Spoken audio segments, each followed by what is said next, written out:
Graduates of the class of 2012, and Board of Trustees Chair Andy Alper, mothers, fathers, spouses, partners, stepmothers, stepfathers, grandmothers, grandfathers, sisters, brothers, aunts, uncles, sons and daughters, and all of the other family and friends of the class of 2012.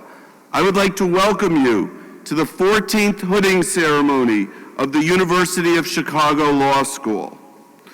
Graduation is always a time of both looking forward and looking backward. I am sure that all of our newly minted graduates have been thinking lately of the time that you've spent here at the law school. You no doubt have been spending quality time with your friends that you've made here over the past several years before you all spread out to the four quarters of the earth. The memories you have of here are special, and I know that you will look back on these 3 years of some of the most interesting, challenging, stimulating, and even perhaps most fun of your life. The past few years have certainly been, shall we say, an interesting time in our country and in our legal profession.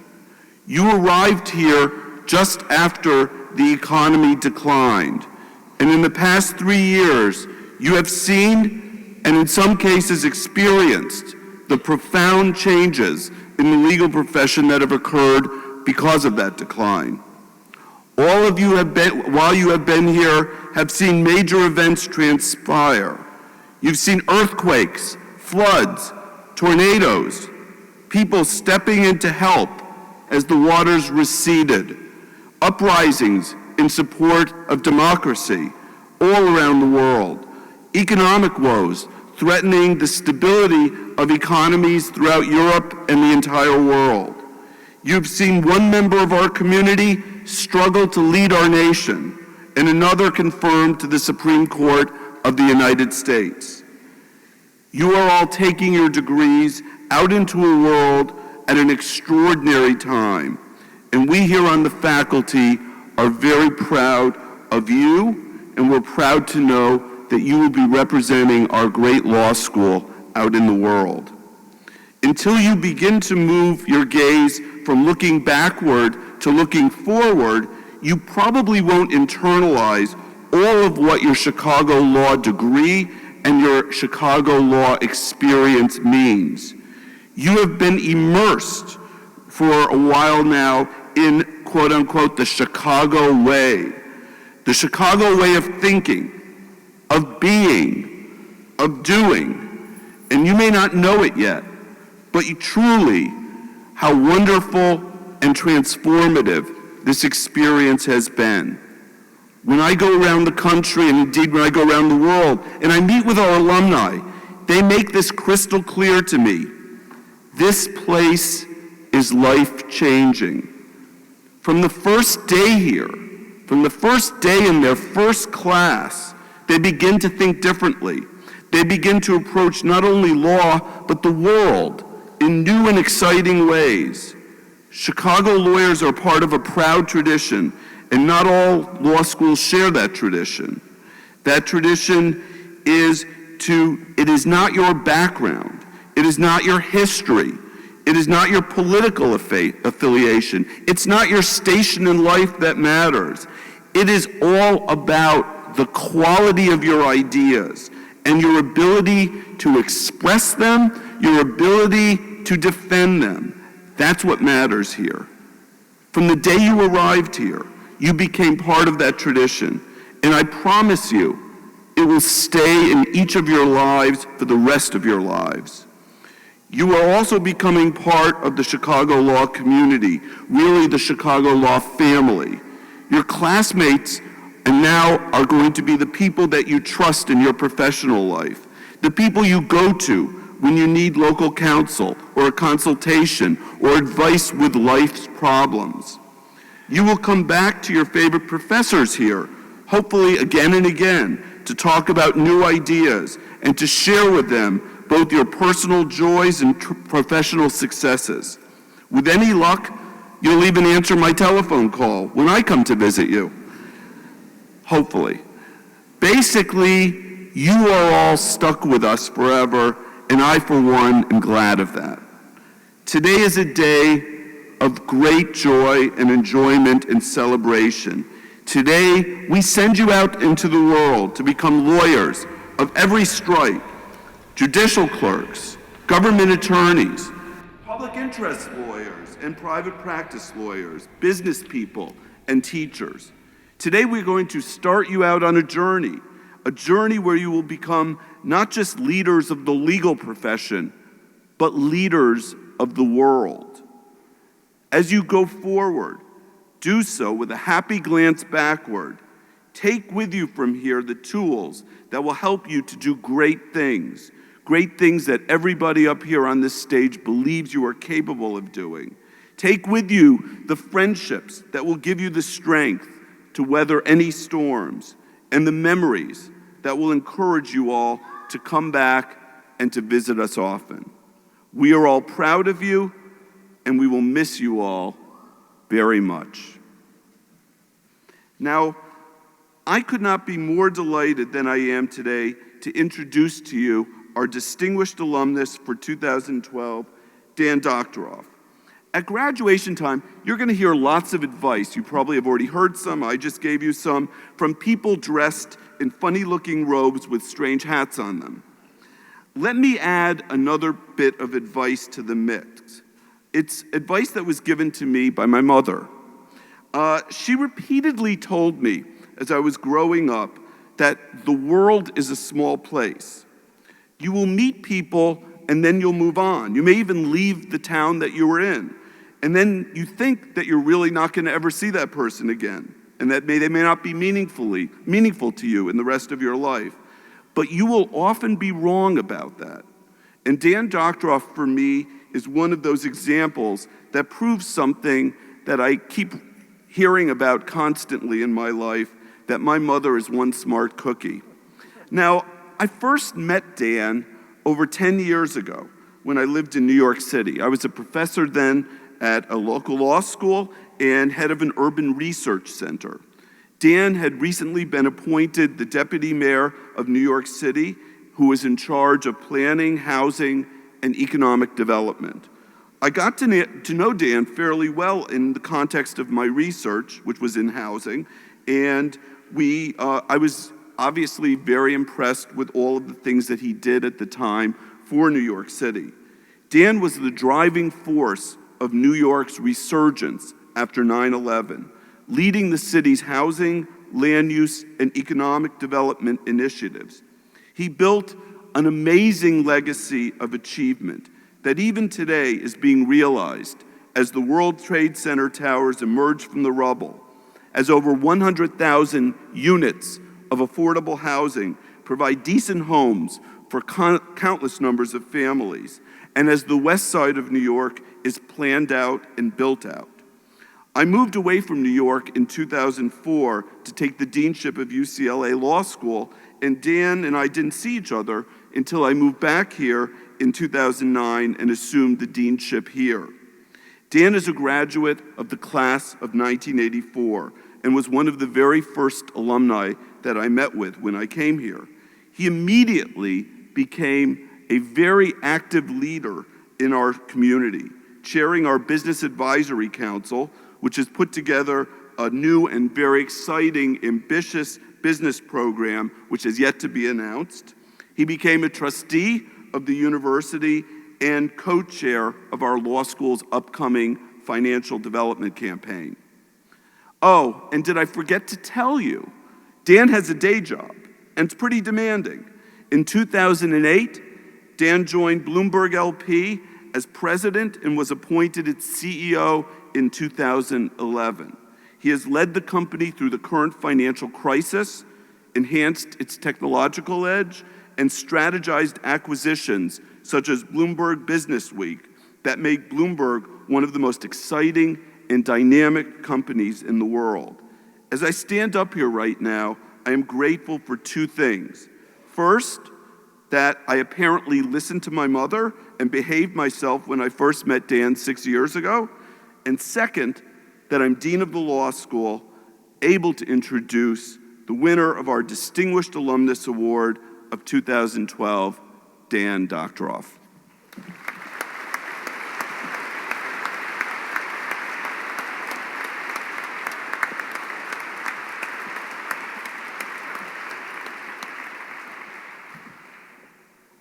Good morning, Dean Schill, members of the Board of Trustees, faculty, administration, proud families and friends, and of course, the graduates of the class of the University of Chicago Law School 2012.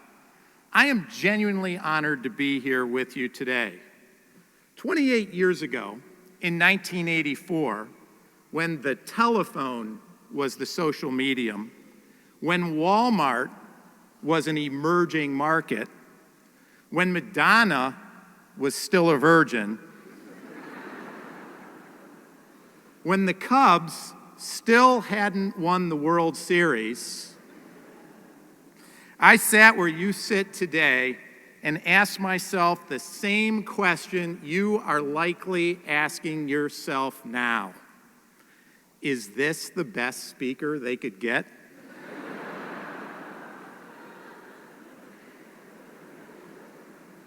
So why has that same sad fate happened to you?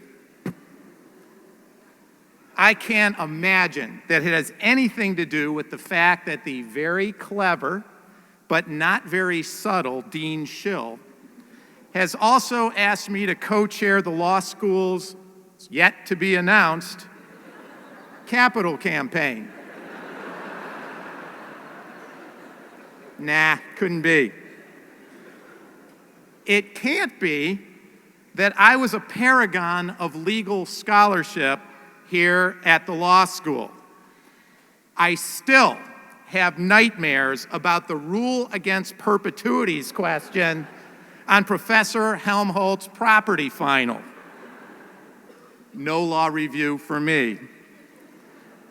And it certainly wasn't due to my exemplary legal career. I am unlicensed to practice law in all 50 states and the District of Columbia. I suspect it's because I've had 6 different careers, 5 since I left Hyde Park. Political pollster, investment banker, private equity investor, leader of New York's Olympic bid, deputy mayor, and now CEO of Bloomberg.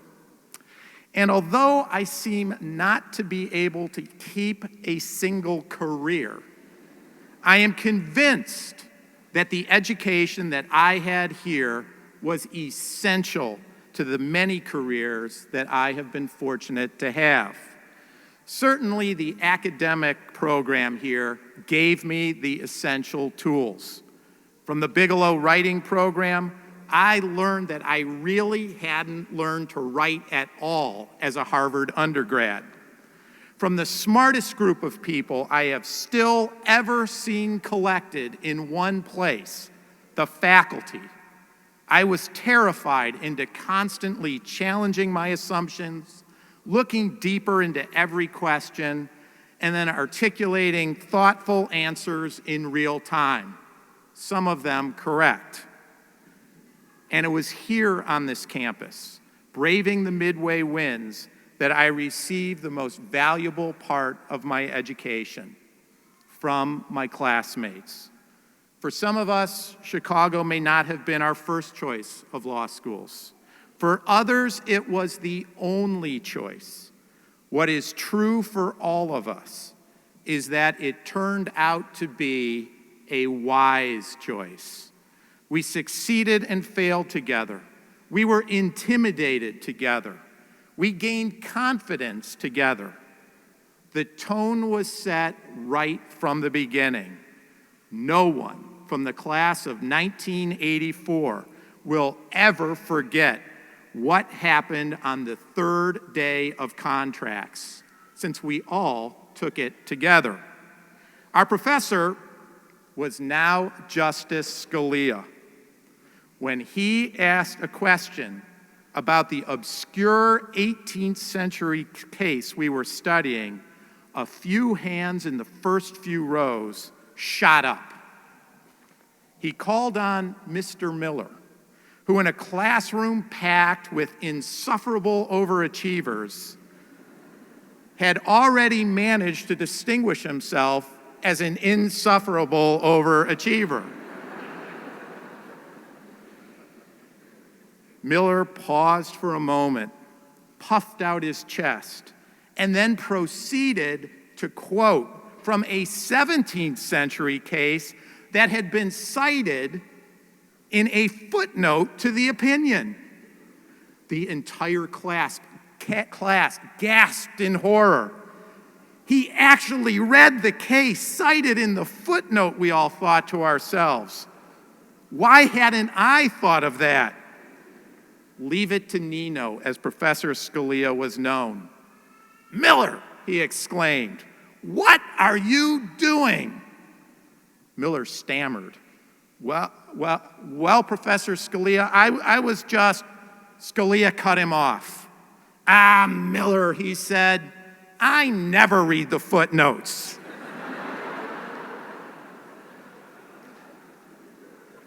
We all relaxed for at least a few minutes, and I never read the footnotes again.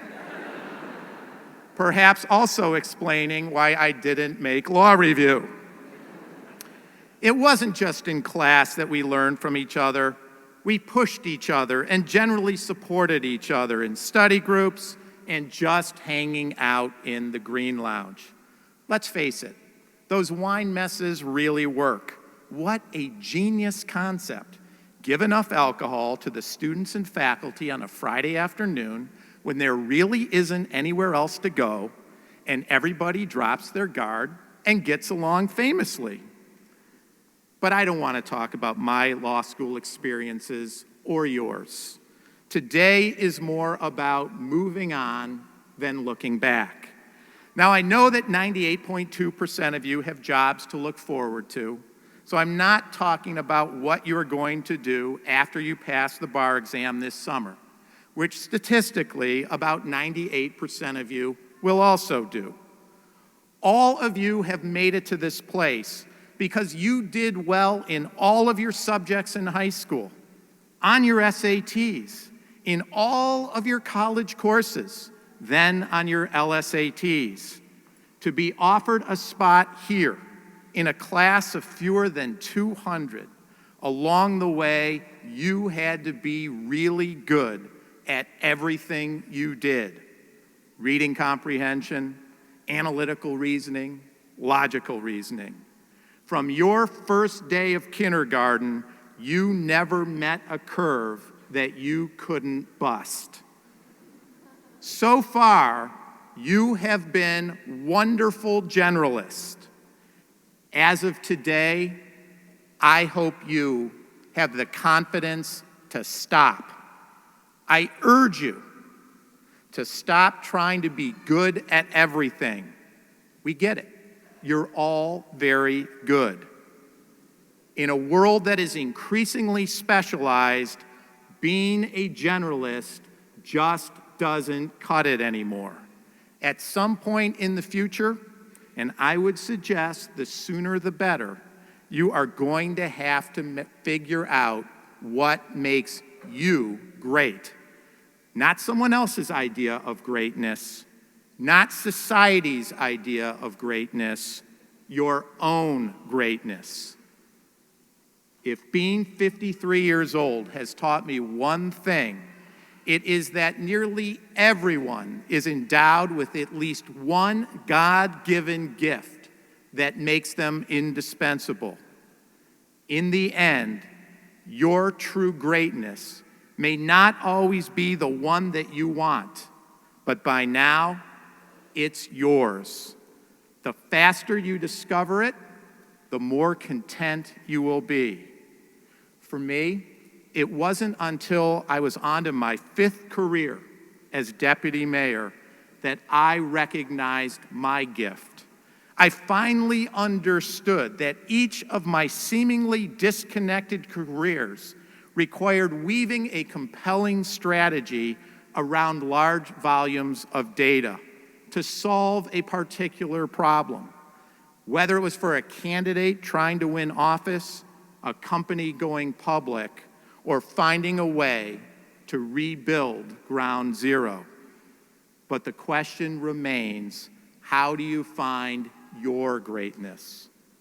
You need to search your experiences for those moments when you felt truly exceptional, whether in a class, at work, or somewhere else in your life. And then you need to trust your gut instincts, and then have the courage to explore when you think you might have found what you are great at. For me, each of the times I learned of the opportunity that would mark a career shift, I felt breathless excitement of the kind I felt the day I met the woman who would become my wife. And as was the case with Elisa, in each I was completely out of my league. And yet, I knew it was just right. I am willing to bet that when you find what makes you truly exceptional, you are also going to discover that it is what you are passionate about. We all love what is special about ourselves. Now, knowing and doing are two very different things. Finding your gifts means you are going to have to take some chances. As I mentioned, I led New York's Olympic bid for 10 years. Once America invaded Iraq, I was pretty sure we were going to lose. Total humiliation, I assumed, on a global scale. Finally, the dreaded day in Singapore arrived, when the International Olympic Committee was to make its decision. Sure enough, we lost. And I might add, in the second round, which was one better than Chicago, which had a popular president and former UFC law professor on board when they bid, but I digress. When I returned to New York a few days later, I expected pitying sympathy at best or derision at worst. But then a funny thing happened. Nothing. Nobody cared.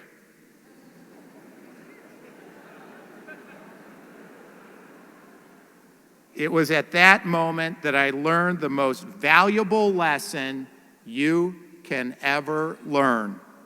Nobody keeps score on you other than you.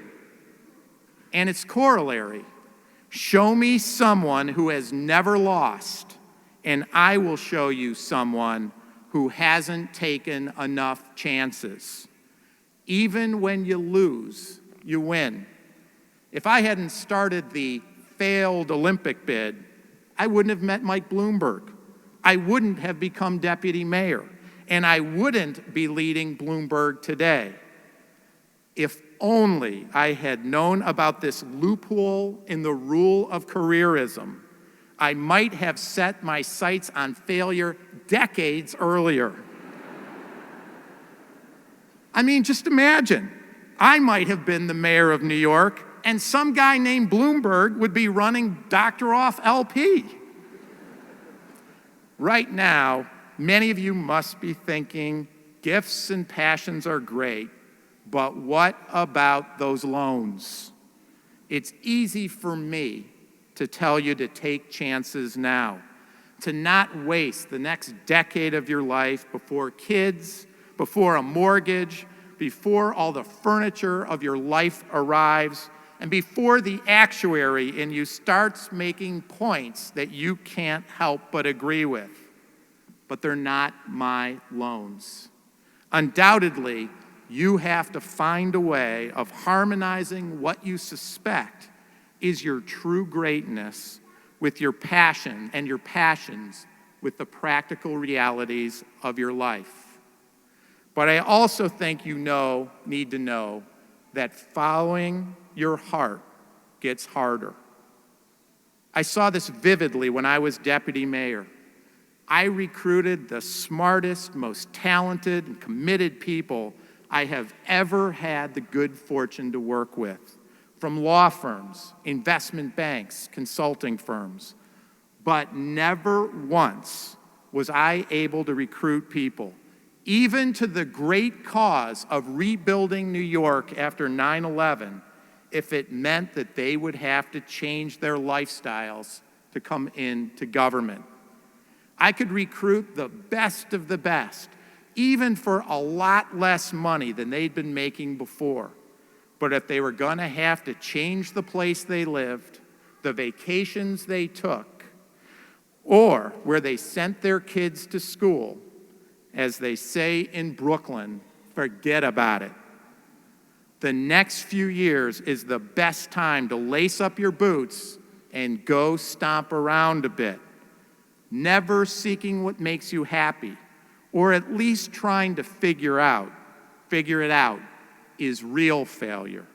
Failure because you took a chance, put yourself out on a limb, and ended up being wrong. That's failing right. I hope you all fail like that a few times after you leave here. For most all of us, finding our greatness is not easy.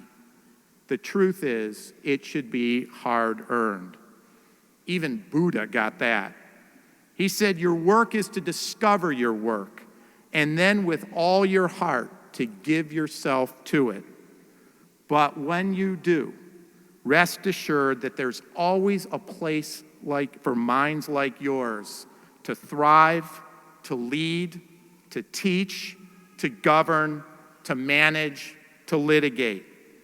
You are graduating at a time of stunning change, rapidly evolving technology, shifts in the balance of power between the developed and developing worlds, greater financial instability, political upheaval abroad and paralysis at home, growing threats to civil liberties, the changing economics of law firms. Each one of these is a cause for concern, and more important, each provides unlimited opportunity for social innovation, for financial innovation, for legal innovation. No one is better prepared to take advantage of this world than graduates of the University of Chicago Law School. You've learned dexterity by traversing the dreaded minefield of flaming electric outlets in the Green Lounge. Winter Wellness Wednesdays have increased your stamina. You have learned patience waiting for grades and waiting for grades. Clearly, you can do, I was going to say you can do anything. I know people have been telling you that for your whole life, but it isn't true, and it just won't matter anymore. But as a result of your time here, you have unique skills. You have an intellectual discipline that pretty much no one else has.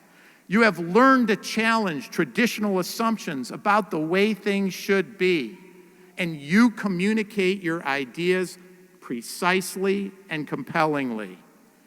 Your degree from the University of Chicago Law School is a golden ticket to be anything that you are truly great at. Today, look around you, at your friends and family sitting amongst you. As you walk outside, let the sun hit your faces and remember this feeling. It is called success. Moments like this are too few and far between in our lives. This moment wasn't purchased for you. You earned it. Soak it up. And as long as you follow your instincts, your passion, and your talent, I can tell you in advance, this will be one of many successes to come. I hope you have a wonderful day celebrating. Savor it, because tomorrow, I know you're going to start thinking about acing the bar. Congratulations and the best of luck in all of your endeavors.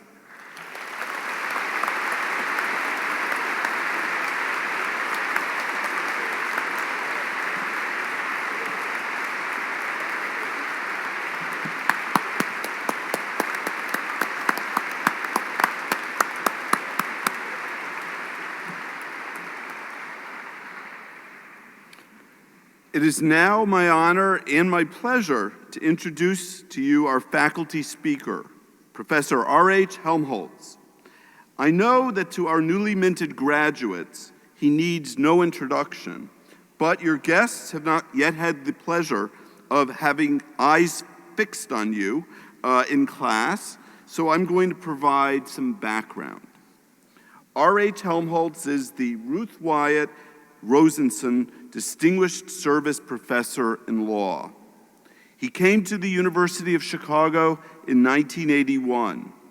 A graduate of Harvard Law School, he also received an A.B. in French literature from Princeton University and a Ph.D. in medieval history from the University of California at Berkeley. In the course of his career, he has been awarded a Fulbright Scholarship, a Guggenheim Fellowship, and an Alexander von Humboldt Research Prize. He has also served as the Arthur Goodhart Professor of Law at Cambridge University. He is a Fellow of the American Academy of Arts and Sciences, a Fellow of the Medieval Academy of America, a member of the American Law Institute, and a corresponding Fellow of the British Academy. Professor Helmholtz's scholarship is concentrated in the area of legal history, and he is the world's leading authority on the relevance of Roman and canon laws to the development of the common law. It is possible that this might lead you to believe that he is one of those ivory tower types whose work has no relevance to us today, but nothing could be further from the truth. In fact, when courts were trying to figure out who owned the baseball that Barry Bonds hit for home run number 756, it was the work of Professor Helmholtz that advised them. In his teaching, Professor Helmholtz has concentrated mostly on courses in property and natural resources law, as well as legal history. Indeed, he has taught our first-year property course nearly every year for 30 years. Now, some of the parents here might not realize that the man I'm introducing is the man that your children call the Hammer. When I travel the country and all over the world, meeting our alumni, they love to tell me stories about coming up against the Hammer in class. His wielding of the Socratic method is legendary, and his reputation for striking fear in the hearts of one else is well earned. But what I've come to know from getting to know Professor Helmholtz and from talking with students, and whether those students will admit it or not, is what they also have discovered, that underneath the hammer's exterior beats a heart of gold. There's no professor in the law school more committed to the education of his or students than Dick Helmholtz. And there is no professor more likely to be found at wine mess, sharing a beer with those same students, or going for a trip on the Midway skating. Every alumnus I meet speaks fondly of surviving the Hammer's class and how much they learned from him. He's one of the jewels of our law school, and I'm thrilled to introduce him to you now, Professor R.H. Helmholtz.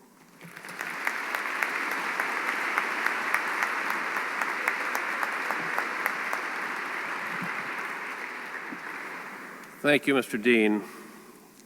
Class of 2012 friends and colleagues. Unlike Mr. Doctoroff, I haven't the slightest idea why I'm speaking to you this morning.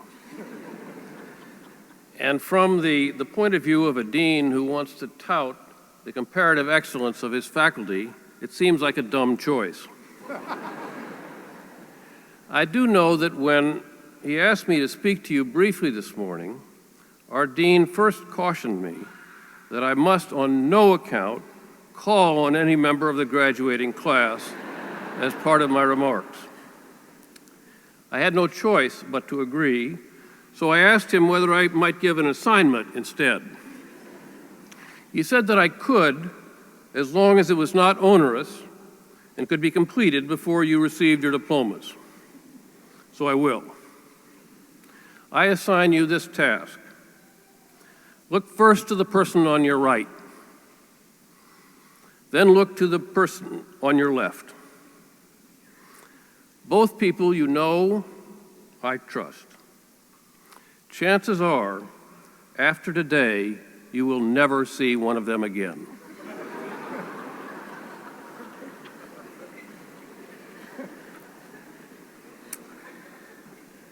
This prediction, no matter how true it is, stands as a warning.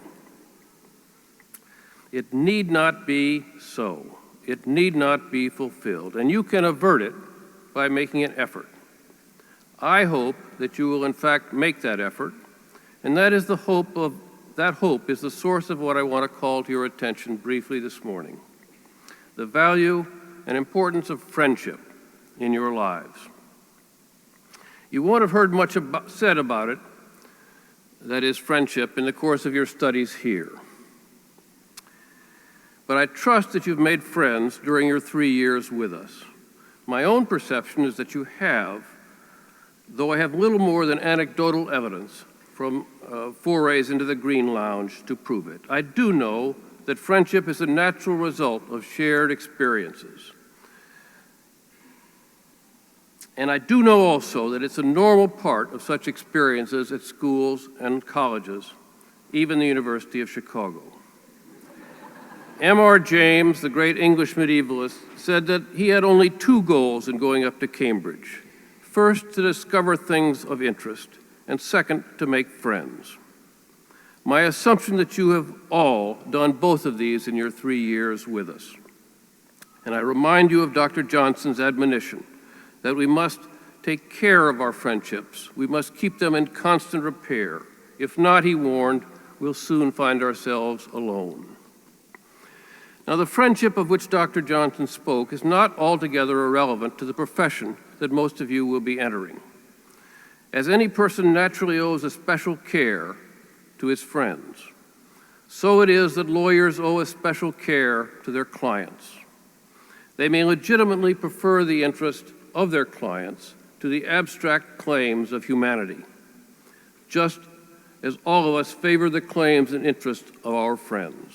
Indeed, this is a duty, an entirely natural duty. It's not, of course, an unlimited license. It doesn't include supporting heedless and wrongful acts, but neither does friendship. And both relationships foster a commitment that transcend the standards of the marketplace and the demands of the public interest. There are, I know, some today who prefer the claims of the collectivity, even some who don't think the traditional ties of friendship can be maintained. The rapidity of change and the sense of alienation, said to be common in our society, have rendered these ties of friendship impossible to sustain. A character in T.S. Eliot's The Cocktail Party put this sentiment starkly. We die to each other daily.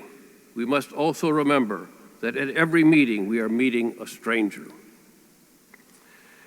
Well, I trust that this is not an invariable law of modern life, and my own experience has been against it. Time and distance do put a strain on friendship, no doubt about that, but they don't erase it. I ask you, how often have you found in meeting an old friend that you could slip back easily into the habits that marked your earlier relationship? How often have you shared, with laughter or sadness, the memories of an unusual experience. I know that this is true of our law graduates, your predecessors, because I often hear stories, most of them invented, I think, about what happened in one or another of their law school classes many years before. And though I doubt their veracity, they do seem to elicit laughter and agreement among the graduates who recount them. This isn't Eliot's meeting a stranger. It's meeting and sharing with an old friend. As he wrote himself in Murder in the Cathedral, friendships should be more than biting time can sever. So it should be, and so I hope it will be in your lives. There's even some actual evidence to back up my admonition. Professor Steve Duck, chair of the rhetoric department at the University of Iowa, has made something of a career of studying what he calls the psychology of personal relationships, by which I think he means friendship. In his book on the subject, he states as his finding, his empirical finding, that the likelihood of suffering a heart attack or even being injured in a traffic accident is inversely proportional to the number of friends one has. I can't vouch for Professor Duck's statistics. In fact, I couldn't find any statistics in his book. But he's the expert, I'm not.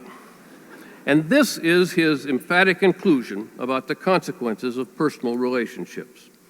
So if you don't want to be run over by a bus or suffer from premature dementia, get as many friends as you can. Good advice, I think. I even venture to ask you to think of the law school and those of us who remain here as your friends.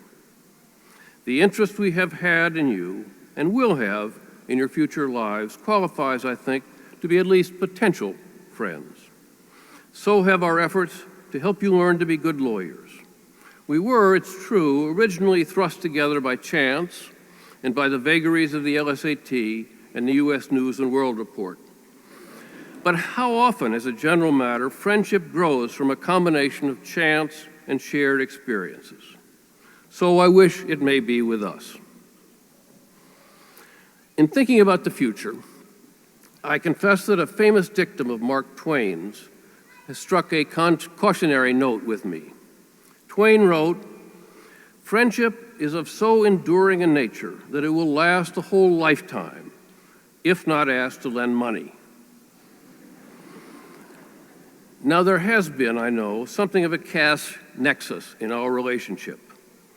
Recognizing this, I want you all to know that I've secured a promise from our dean that he will never ask you to lend him any money. Later on, I did see that perhaps that might have been a somewhat ambiguous promise. But whichever it was, I know that he and the rest of our faculty join me in saying that it's been our honor as well as our duty to provide the beginnings of your education in the law. You'll learn more, and some of you will learn much more in the years to come, but we feel confident that we've given you a decent start, and we hope that qualifies us to regard each other as friends in the years to come. We won't be friends in the same way you are to each other. I know that, and I wouldn't wish it otherwise. But I hope we'll be friends all the same. Good luck to you. Come back and see us. And don't forget those who are sitting on your right and on your left. If you do return, you may escape the dire prediction I made at the start, and I hope you will. Thank you.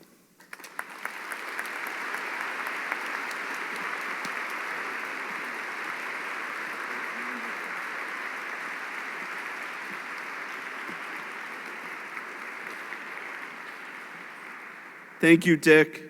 And now we are going to move to the moment that many of you have been waiting for, the conferral of degrees.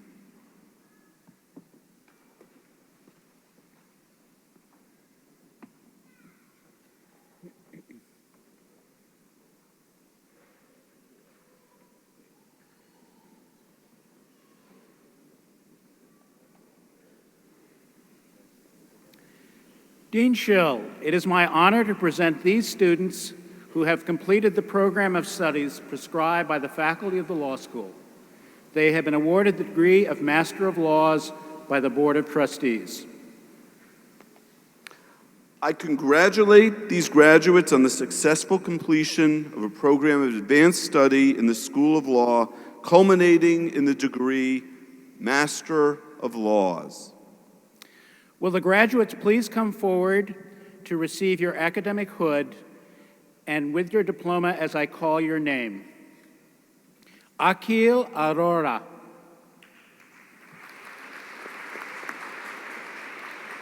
Jonas Walter Jakob Attenhofer. Gevorg Baknazar Yobashev. Irit Bradsky. Andrean Cabrero Alcosar. Jingjing Tai. Christian Chavez Varasteji.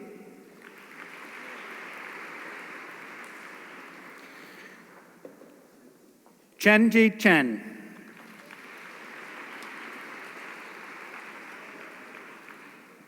Shen Chen. Daniel Correr D'Agostini. Cordelia Audrey Marie Dauphin. Chin Dong.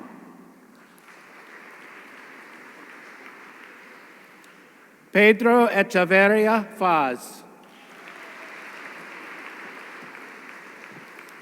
Robert Ennis.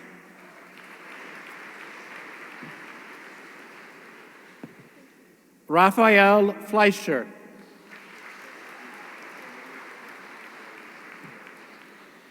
Teresita Gema Garcia de Huerta Vial.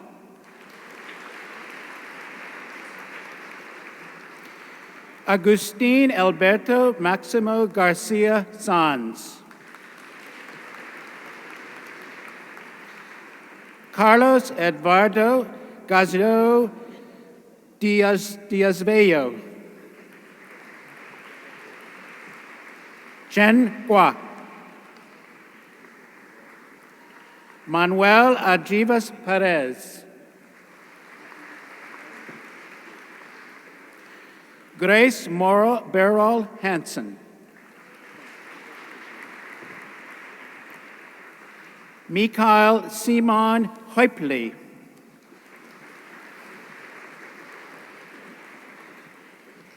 Yoski Higosh. Jonas Holtzwart. Sasha Dario Hooper.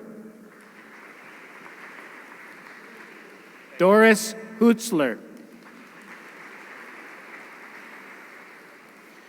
Oganbat Jagarsai Khan.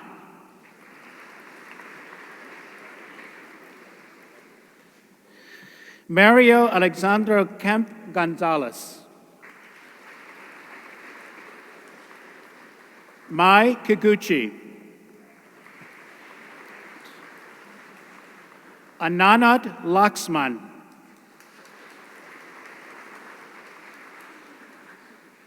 Andres Lemons Mayabio.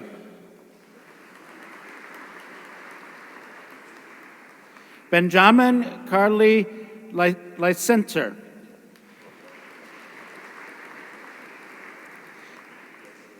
Guillermo Lopresa Alcovera Socarish.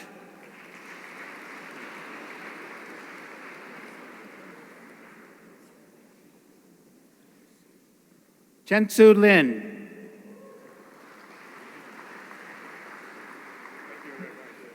Aoife Michelle McArdle. Deborah Lorezi Marquis. Odria Manva Saldil. Claudia Verena Meyer. Ana Maria Melo Neto. Koichi Miyamoto.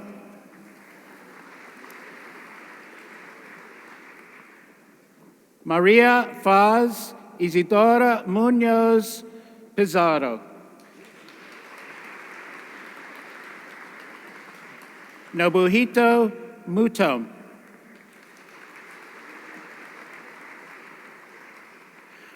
Andreo Dominique Nye.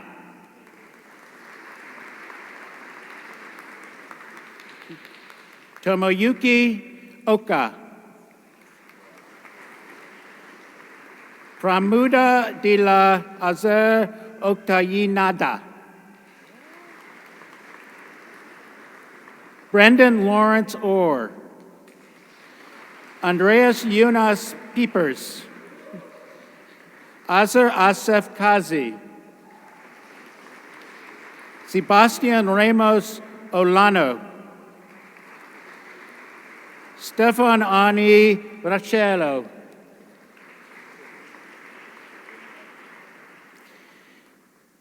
Yuobdeva Shah. Mareka Hilda Quena Laura Sporen. Christian Staub.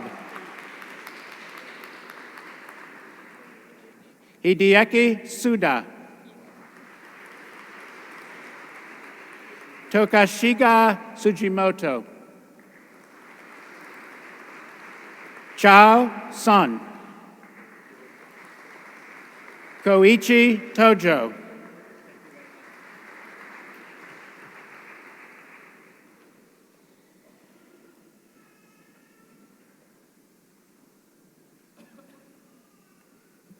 Kelvin Tron.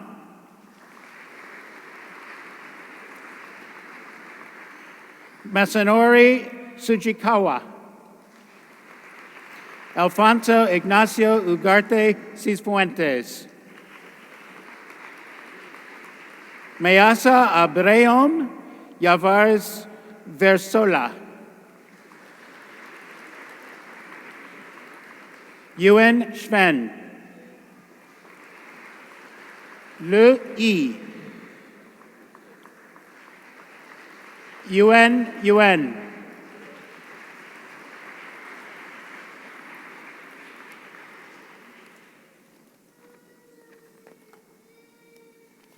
There was the last page here. Okay. Yong Feng Chong and Guillermo Sunaka Martinez.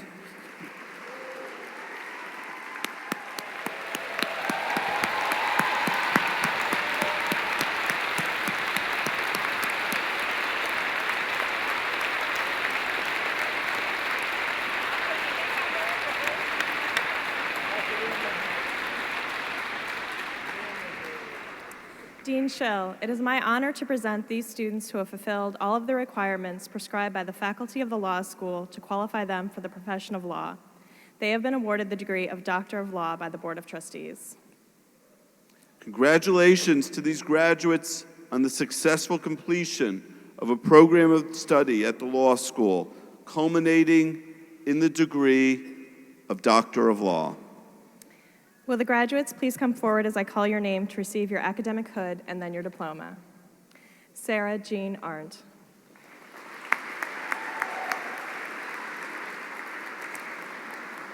Mila G. Arumagam. Elizabeth Yvonne Austin. Joshua Averton. Jamie Ellen Begleepter. Adam Barber. Patrick James Berry. Alexis Elise Bates. Andreas Stienbaum. Amy J. Bowe. Lily Greer Becker. Aaron Roundy Benson. Ingrid Meredith Bergstrom. Sarah Birmingham. David Daniel Bibian. William Curtis Biggs, Jr. Sylvester James Bowmill III. Catherine Virginia Boyle.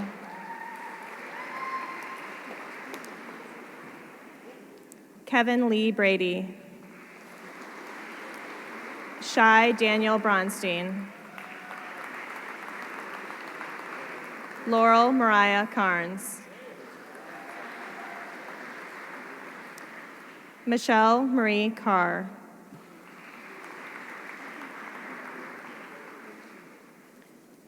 Jeffrey Robert Carroll.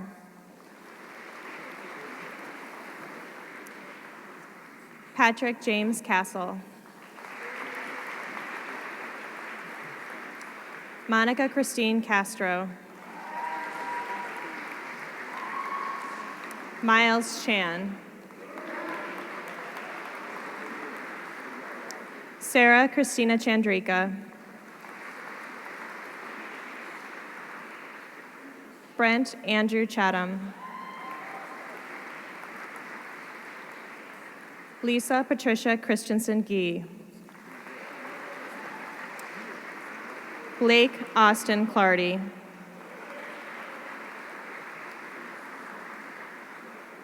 Tal Cohen.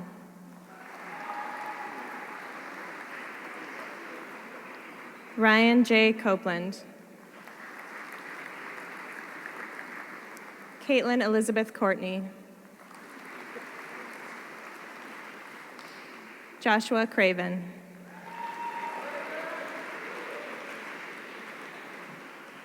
Victor Hugo Cruz. Peter John Davis. Samuel Paul DeLay. Gilbert Charles Dickey. Kyle Patrick Dolan. Ryan Dunnigan. Benjamin Wheeler Dyer.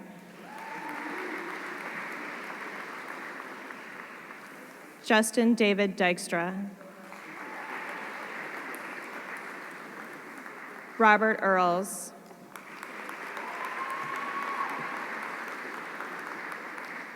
Jessica Andrea Eckhoff.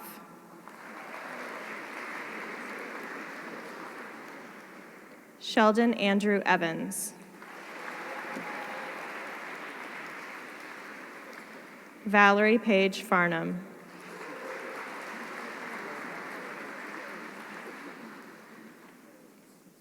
Bethany M. Fisher. Megan Collie Fitzpatrick.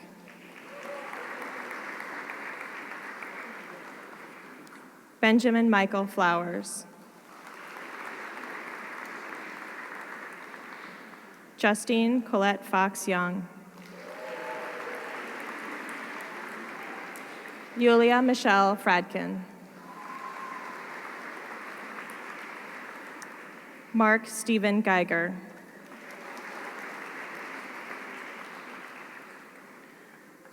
Audrey Ann Gillum.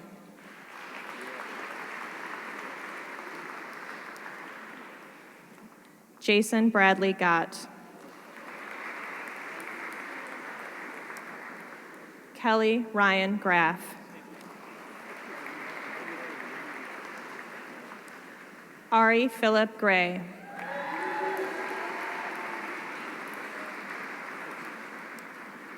Ari is being hooded by his father, Nathaniel Gray, a member of the class of 1957, and his cousin, Jordan Beckier, a member of the class of 2010.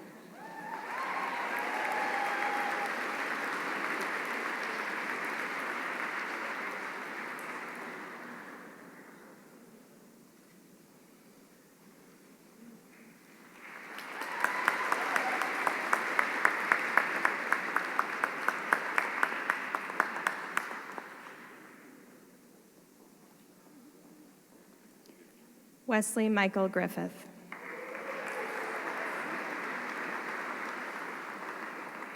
Andrew William Grinrod.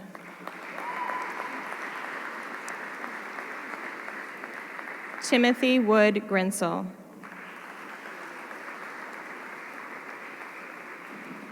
Isaac Joseph Gruber.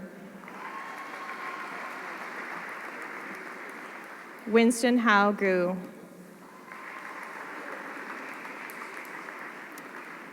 Erica Marie Guy. Melissa Joy Gawarek. Marcy Carol Harberger. Michael DeMurray Haberly. G. Ham. Alex Harms Hartzler. Brian Joseph Hemd. Kevin Arthur Hill. Tamara Lynn Hill.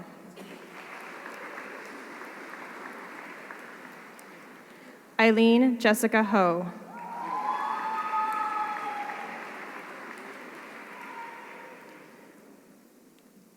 James Nicholas Hoy. Marnie Allison Holtz. Marnie is being hooded by her uncle, Larry Kaplan, a member of the class of 1975.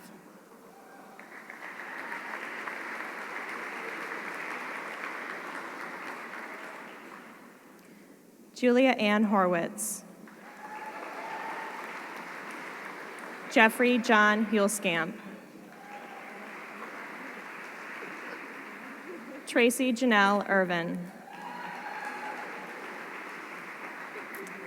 Katrina Dion Jackson. Mark Radford Jackson. Jenny Rebecca James.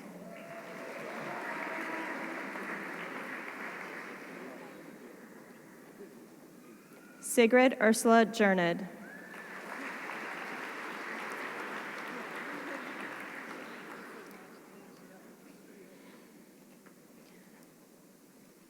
Mingham G. Chad Philip Jimenez. Randall Kevin Johnson. Evan David Jones. William Robert Kaplan. Julia Lynn Casper. Andrew Dalton James Kenny.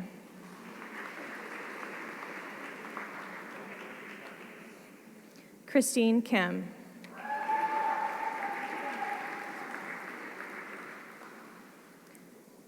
Daniel Kim.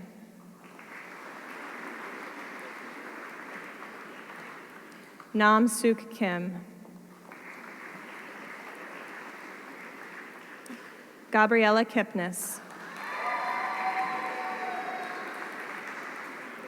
Meredith Schwartz Kirschenbaum. Matthew Edward Kopko. James Adam Cranebuell.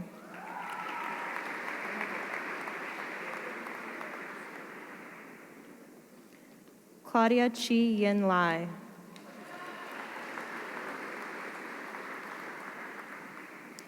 Caroline Ji Xing Lam. Kurt Henry Lamprecht. Benjamin David Landry. Ong Kong Lai. W. Riley Lockridge. James A. McLeod. Tom Maximus. Matthew Elliott Maltz. Laura Catherine Mann. Edward Thomas Mansell.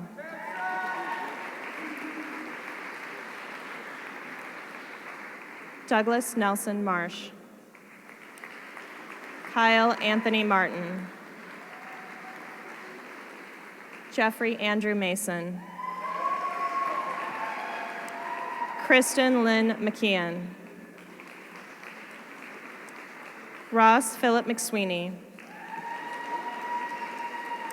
Ross is being hooded by his spouse, Susanna Cohen, a member of the class of 2006.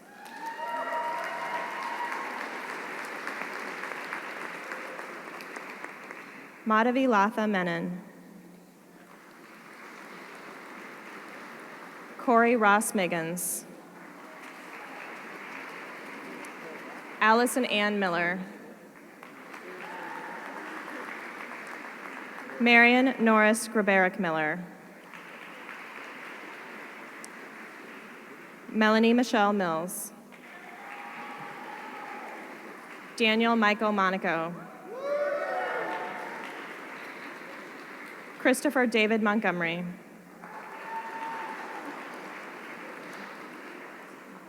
Benjamin David Mooneyham. Smitha Haikiti Nagarajo. Carl M. Newman.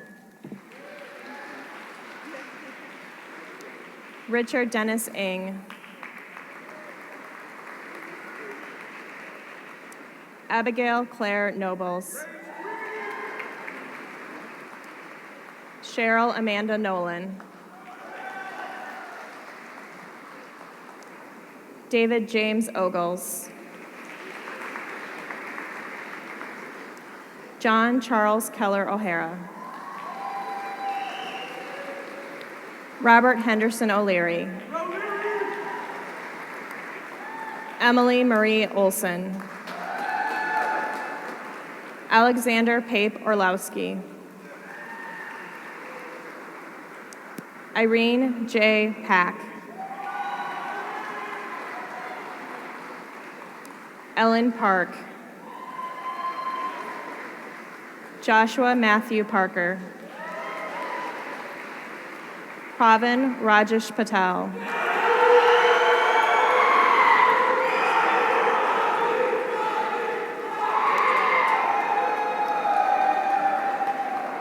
Rashad Uspi Patel. Stephanie Patrice Patterson. Andrea Michelle Patton. Nathaniel Dean Painter.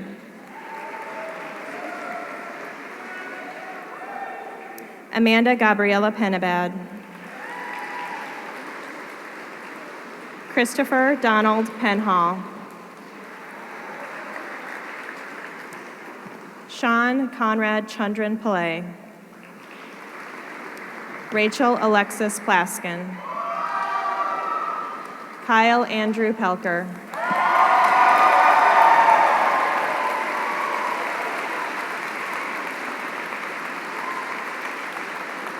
Casey J. Potter. Jeremy Mark Press. Nicole Marie Puza. Eliza Elena Ramirez. Mitha Rao. Daniel Howard Render. Matthew Ledbetter Reamer.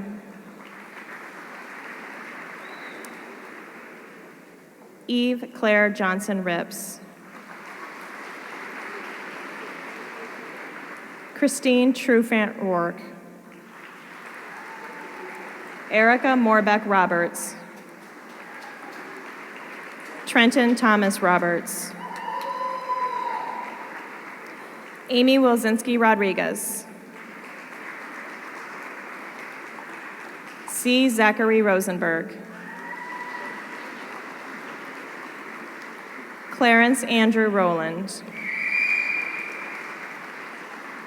Matthew Scott Rosen. Eric D. Ruda.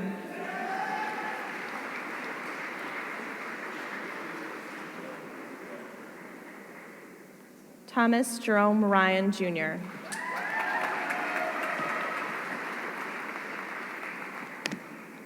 Joao Pedro Santarita.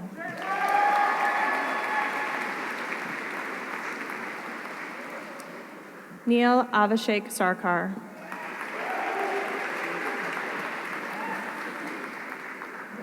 Benjamin Joseph Sauer. Lorraine Grace Saxton. Matthew Philip Schwartz. Andrew Michael Shapiro.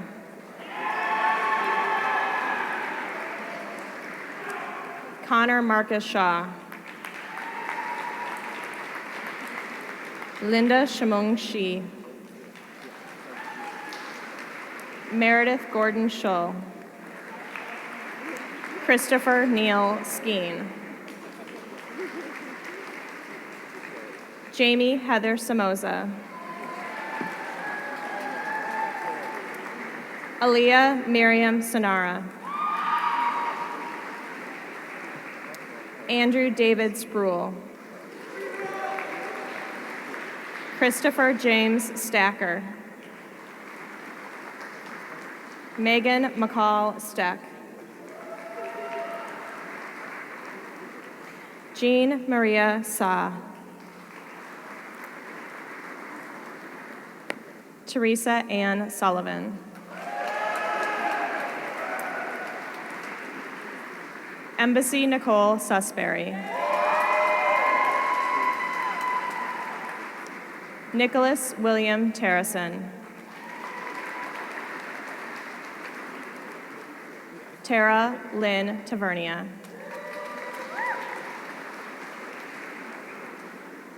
William Reed Thompson IV. Lindsay Ann Todnam. Ryan M. Truesdale. Kristen Elizabeth Trum.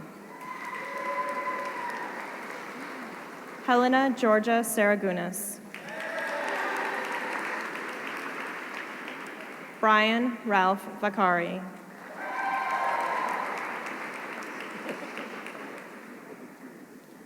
Nathan O. Veal.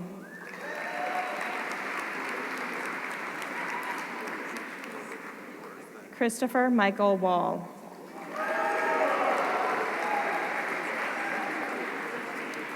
Matthew Wallace.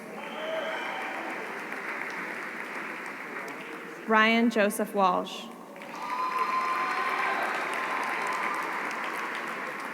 Amy Wang. Tammy Xiaoting Wang. John Brian Wasserman. Ingram Harrison Weber. Sarah Rachel Weinraub.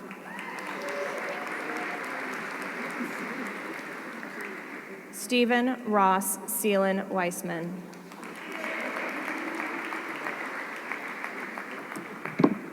Gabrielle Sarah White. Jordan E. Wilco.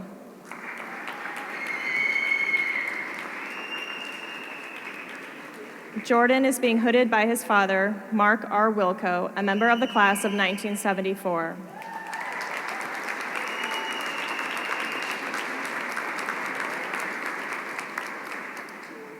Renee Michelle Williams.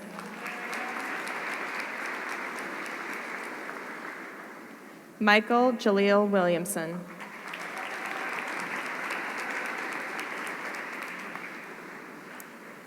Benjamin Daniel Wilson.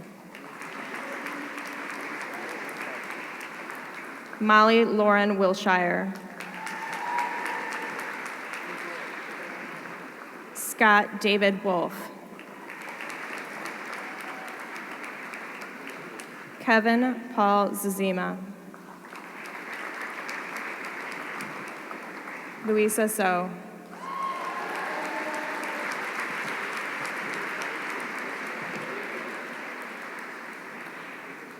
Congratulations.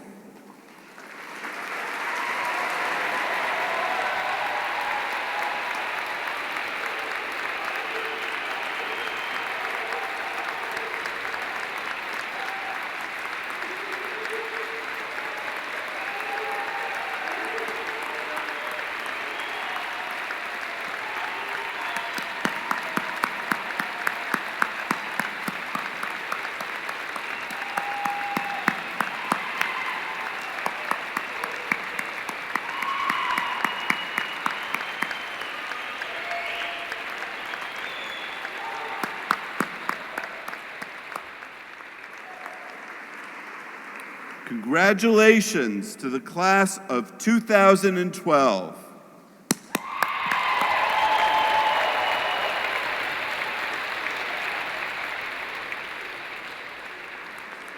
Well, this concludes our 14th diploma and hooding ceremony. I'd like to invite all of you back to the law school for a reception in honor of this year's graduates.